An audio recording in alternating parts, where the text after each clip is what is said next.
When I think about the stories and books of my childhood, I really only have one that immediately comes to mind.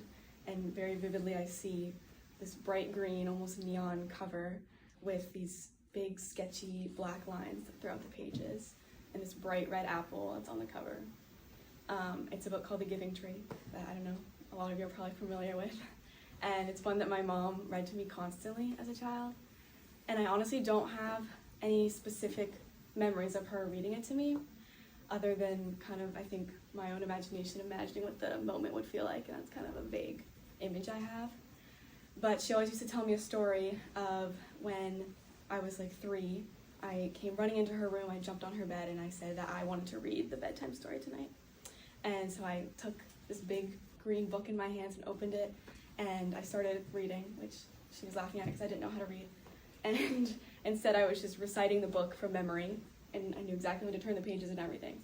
So from that, I think it's pretty obvious she read it to me a lot because I had it memorized by the time I was 3.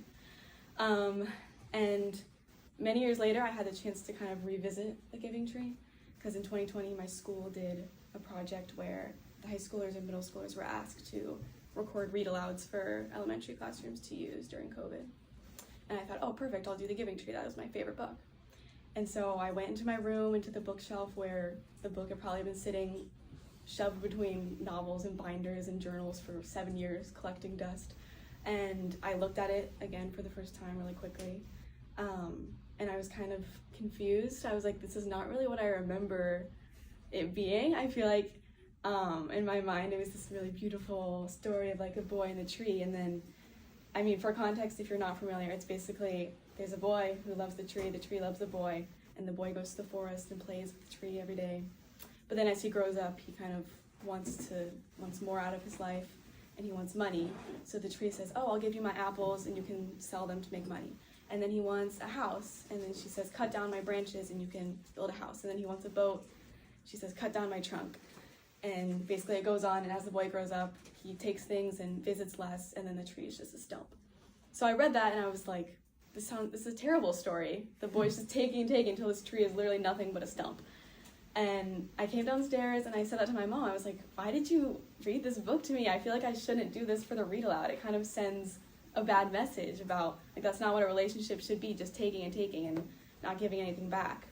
And she really did not answer my question at all. She just said that she loved that story and that it was a beautiful book.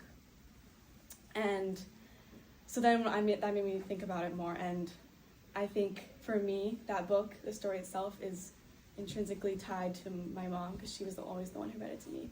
So it's about that story coming from her. And for her, I think it's really a story of a mother's love in a sense. And even today, I'll text my mom, I'll say, can you do me a favor? And she'll respond immediately with anything.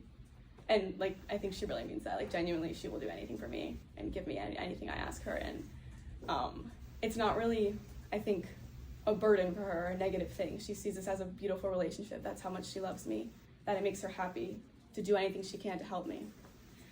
And like the boy in the story, sometimes I feel like I want more out of my life than what she can directly give me. Like, for example, I'm here 14 hours from home at Northeastern, and she's really happy that I'm here, getting to experience all these things, have all these opportunities and grow. And she would never admit this to me, she's also really sad that I'm 14 hours from home. And so I always try to repay her for everything she's done for me. I try to call her as much as I can, visit her, tell her how much I love her and how grateful I am to her. But really, I feel like it can never be enough for what she has given me. And conversely, for her, no matter what I do, it's always more than enough.